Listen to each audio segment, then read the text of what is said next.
Hi, this is Miss Renee from the Collingswood Library to read a story today. Today's story is The Sneetches by Dr. Seuss. Now the star-belly Sneetches had bellies with stars. The plain-belly Sneetches had none upon theirs. Those stars weren't so big, they were really so small you might think such a thing wouldn't matter at all.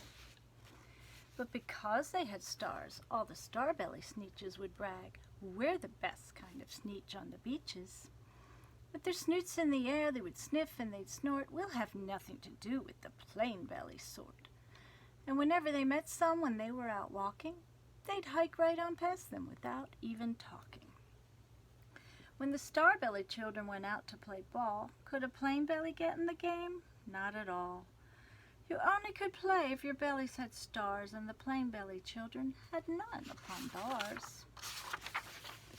When the star-belly Sneetches had frankfurter roasts, or picnics or parties or marshmallow toasts, they never invited the plain-belly Sneetches. They left them out cold in the dark of the beaches.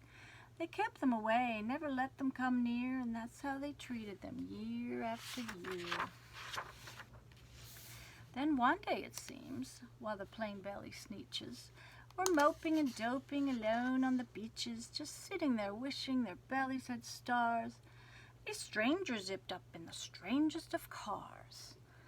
"My friends," he announced in a voice clear and keen, "my name is Sylvester McMonkey McBean, and I've heard of your troubles.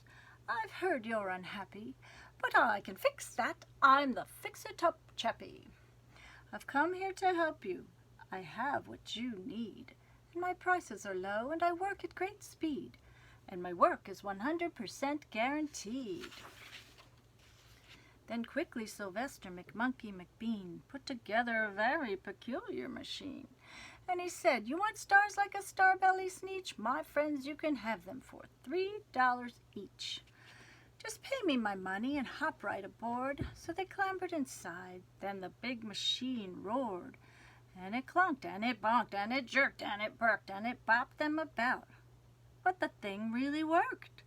When the plain-belly Sneetches popped out, they had stars. They actually did. They had stars upon theirs.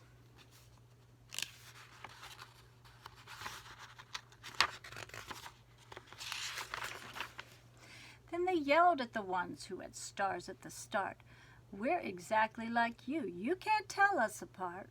We're all just the same now, you snooty old smarties, and now we can go to your frankfurter parties." "Good grief," groaned the ones who had stars at the first. "We're still the best Sneetches, and they are the worst.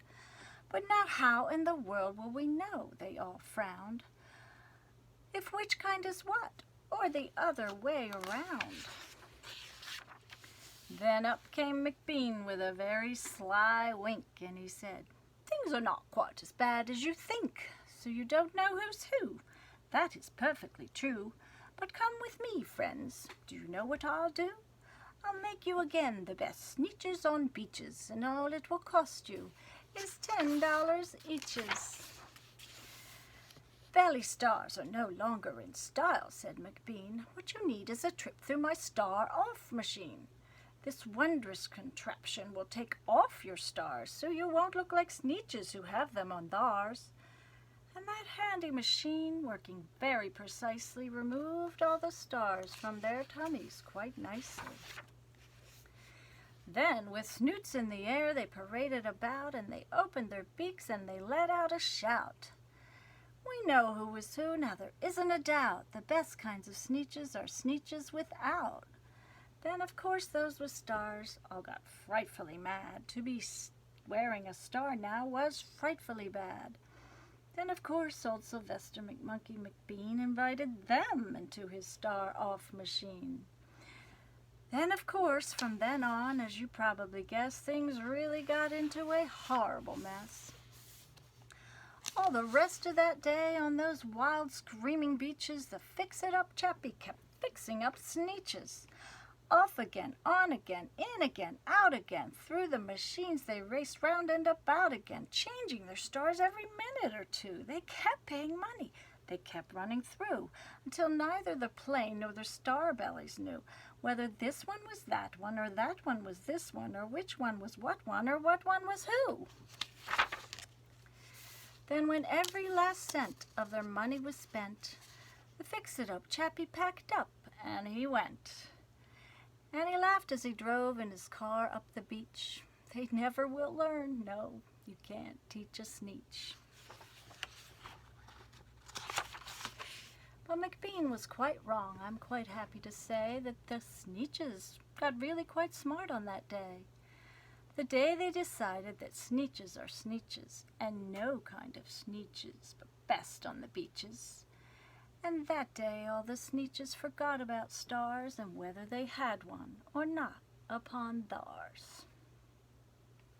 And that's the end. Join us again next time.